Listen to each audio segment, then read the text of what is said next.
Nah kalau di kita biasanya di Alsipa atau di Alsipa biasanya menanganinya kita coba komprehensif. Kalau masih kasus-kasus ringan kita detox, kita kuatkan daya tahan tubuhnya, kita infus, kita perbaiki asam lambungnya ya dinyatakan dengan infusannya.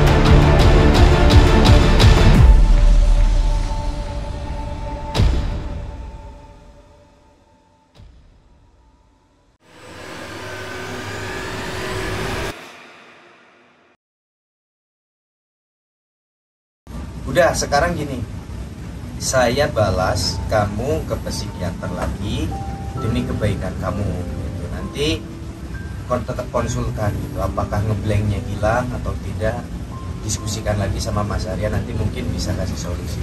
Nah terus Bang Jufri ada yang ditanyakan lagi, mungkin tiba-tiba begal dan lain sebagainya ke Pak Dokter. Iya Pak Dokter, mungkin mewakili pertanyaan sahabat di luar sana ya Pak Dokter ya. Ada satu pertanyaan yang saya menderita lama asam lambung dan dia bertanya sama saya, asam lambungnya bisa sembuh nggak? Ya, jadi tadi kembali lagi grade tingkatan penyakitnya. Kalau masih yang sifatnya asam lambung secara akut yang masih ringan, contohnya kayak anak-anak milenial sekarang senang makanan-makanan yang pedes-pedes ya, yang terlalu asam-asam. Nah itu seiring dia salah makan timbul sakit lambung. Makanannya dijaga, ya dia baik lagi ya. Nah itu masih yang ringan-ringan ya. Tapi kalau ini berulang terus, nah itu baru timbul yang lebih ke arah kronis. Iya. Biasanya batasannya beda-beda, ada yang bilang 6 bulan ke atas atau pokoknya ya kalau dia udah berulang-ulang ya bisa dibilang ke arah kronis ya. Nah terus kalau udah nggak cuma penyakit yang kronis tapi dia timbul masalah yang tadi, bila timbul kejiwaan, nah ini itu harus mulai curiga lagi nih, hati-hati nih, nggak cuma berhenti cuma lambung aja, tapi ke arah penyakit yang lebih tadi GERD ya, GERD ini dengan imbasnya macam-macam ya, sensasinya macam-macam. Misalnya ada orang banyak, saya ada terima pasien, nah ketika datang ke saya waktu itu saya cuma kasih obat penenang buat lambungnya ya biar reaksi asam lambungnya reda, terus saya suruh kontrol lagi ya, karena kita supaya cegah jangan sampai relapse lagi sakit lambungnya. Karena apa? Kalau sakit lambungnya ini relapse lagi, kambuh lagi, otomatis nanti bakal gejala-gejala ke arah yang lebih jauh lagi ya, jadi harus di-cut sampai di sekadar sakit lambungnya saja. Nah, tapi bagaimana dengan orang-orang yang nggak paham? Nah kalau di kita biasanya di Alsipa biasanya menanganinya kita coba komprehensif. Kalau masih kasus-kasus ringan kita detox, kita kuatkan daya tahan tubuhnya, kita infus, kita perbaiki asam lambungnya ya dinyatakan dengan infusannya, imunnya ya, terus daya tahan tubuh kita kuatkan. Biasanya nginep sehari, besok pulang, udah kita kontrol 3 hari sambil kita lihat gejala somatisnya reda nggak. Kalau dia udah reda, bagus. Sekarang lihat gejala psikologisnya ikut reda juga nggak. Kalau juga ikut reda berarti selesai. Nah tapi kalau gejala somatisnya reda, gejala psikologisnya masih juga belum hilang, nah itu baru kita perlu naik lantai 2 disiplin yang lain. Iya, kalau di sana naik lantai 2 hipnoterapi. Nah ini apa?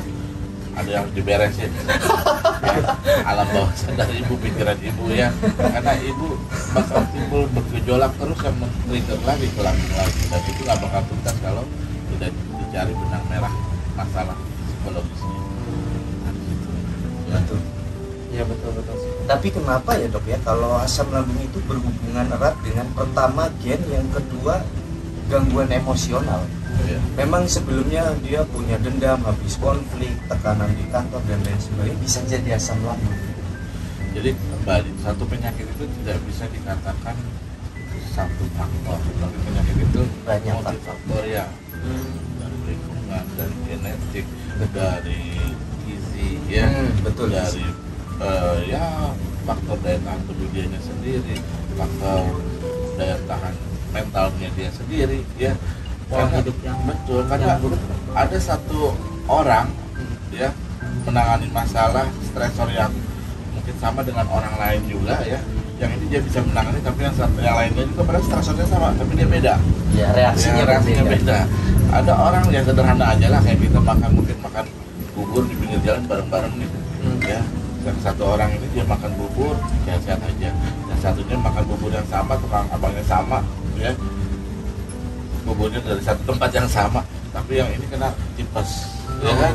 Betul, lambung juga sama dok. Jadi ada yang cocok minum susu, ada yang enggak. Nah, Ada yang itu. cocok minum madu. Jadi Minum multifaktor madu, ya, ya, betul. dan itu perlu penanganan case per case, jadi nggak bisa disamakan. Betul. Nah disitulah pentingnya terapis, dokter ya untuk mendiagnosa lebih jauh sampai sejauh mana faktor-faktor lain yang terlibat dalam penyakitnya dia. Ya kalau ada penyakit yang agak susah kalau faktor genetik mungkin, ya. Tapi faktor genetik juga bukan sesuatu yang nggak bisa kita tangani, bisa kita tangani, cuma harus lebih sabar. Betul. Karena kebanyakan orang mikir ini sakit apa, berobat tapi Ya, nggak sembuh-sembuh. iya. Jangan-jangan benar ada sesuatu. Tetangga. Nah, akhirnya timbul hal-hal yang tadi klinik akhirnya yang dominan. Nah penanganan bakal lebih rumit lagi. Iya. Biasanya tetangga ikut. Tetangganya ikut mendiagnosa. Jadi ketika dia kemana-mana nggak sembuh-sembuh, biasanya tetangganya coba kasih ini, coba kasih ini. Iya. Oh, itu akhirnya nimbul banyak ketakutan. Memang hipnoterapi pun lebih mudah orang yang belum pernah dalam artian ditakuti klinik gitu, daripada yang sudah kan. Karena saat terapi terus nanya ini itu, mas ini bukan gunakan, jadi harus dipecah batu dulu, lama sekali. Nah itu yang lama pecah batunya biar dia ngerti bahwa ini bukan klinik. Nah gitu. Bang Jufri dulu juga sempet takut ya, dibilang umurnya ini nggak lama lagi. Iya. Besar kondisi lagi kepanikan, lagi cemas yang tinggi gitu kan. Kita datang di salah satu ya Orang seperti pintar lah orang ya. pintar lah ya. Umurnya nggak lama lagi kayak gitu kan kita tambah cemas dong. Padahal kan memang asam lambung ya dok ya. Asam lambung yang berlebih GERD lah ya. GERD sama dispepsia itu apa bedanya sih? Jadi cuma istilah terminologi ya. Terminologi. Dispepsia itu jadi ada gangguan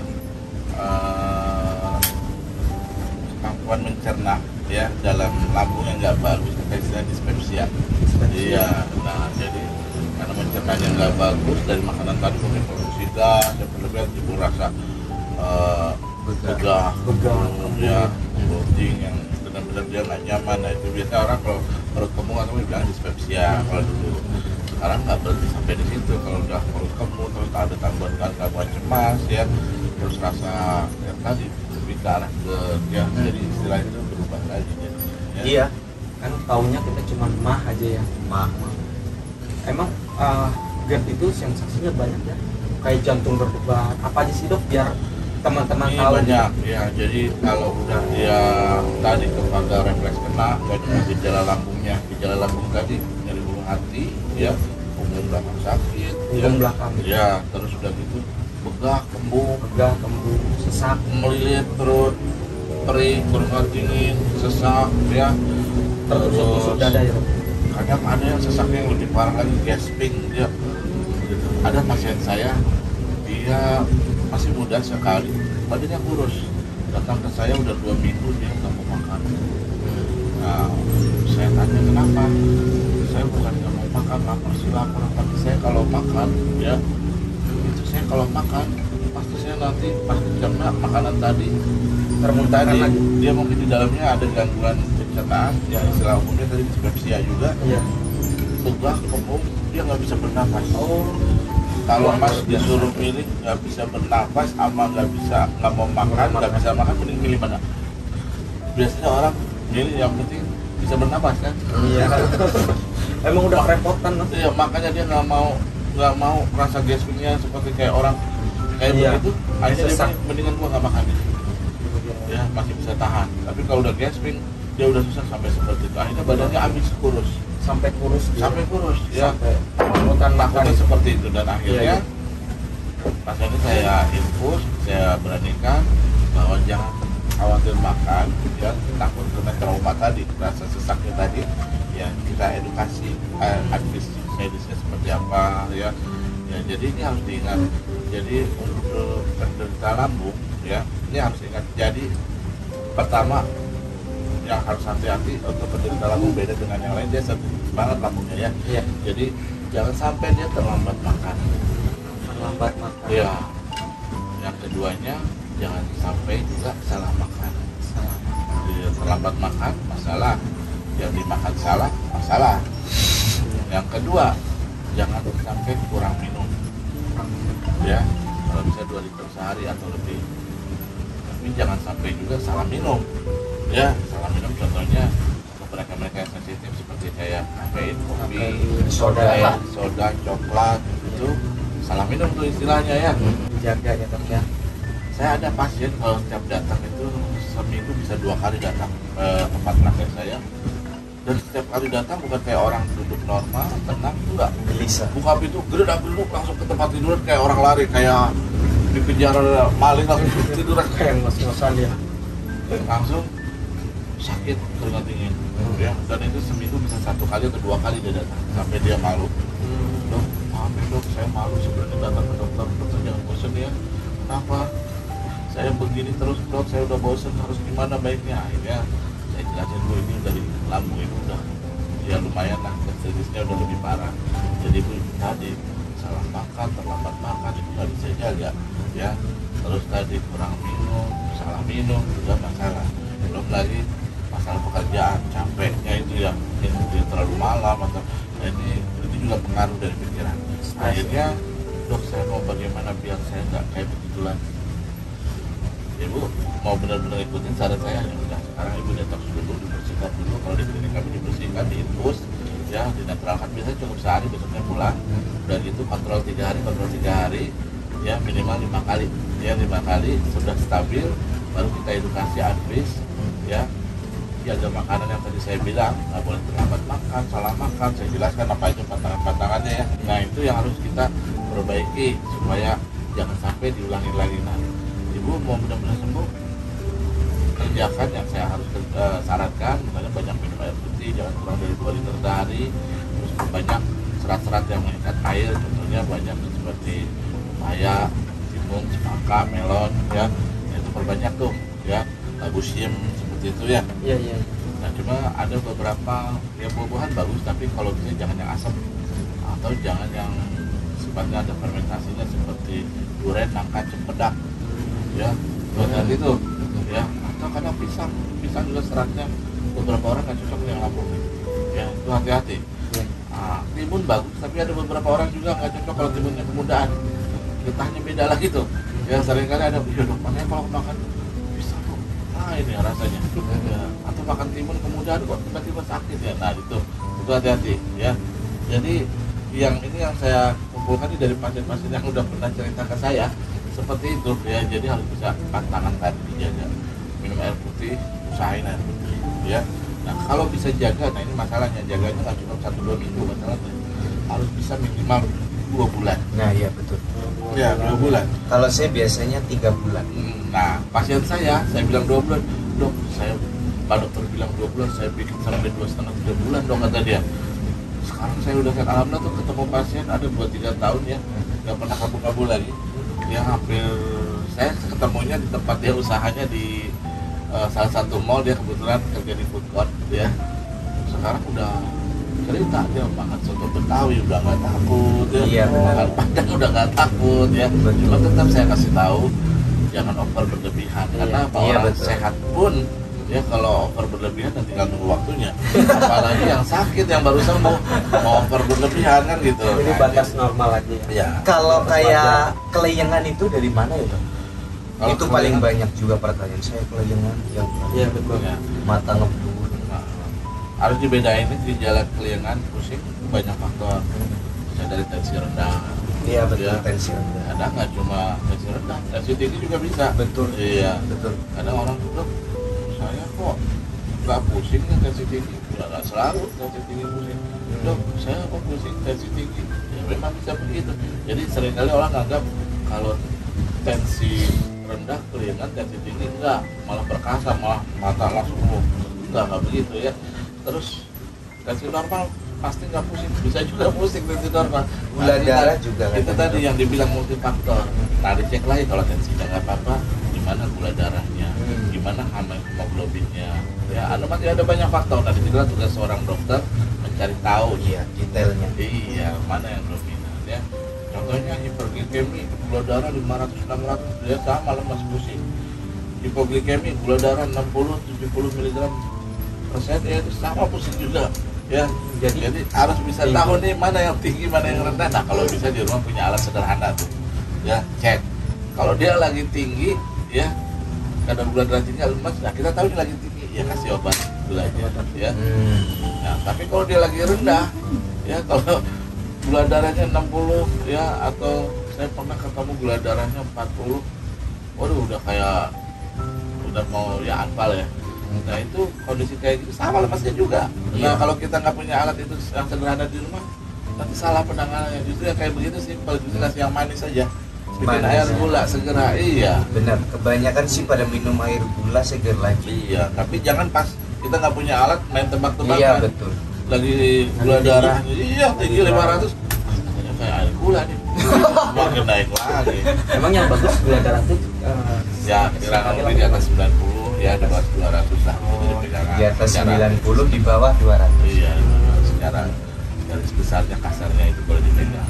Ya, cuma dibedakan lagi nanti ada gula darah puasa, gula darah postprandial. Ya itu biasanya udah lebih spesialis di dokter nanti akan. Iya betul. Nah, tapi secara pegangan kasar boleh pegang. Ya.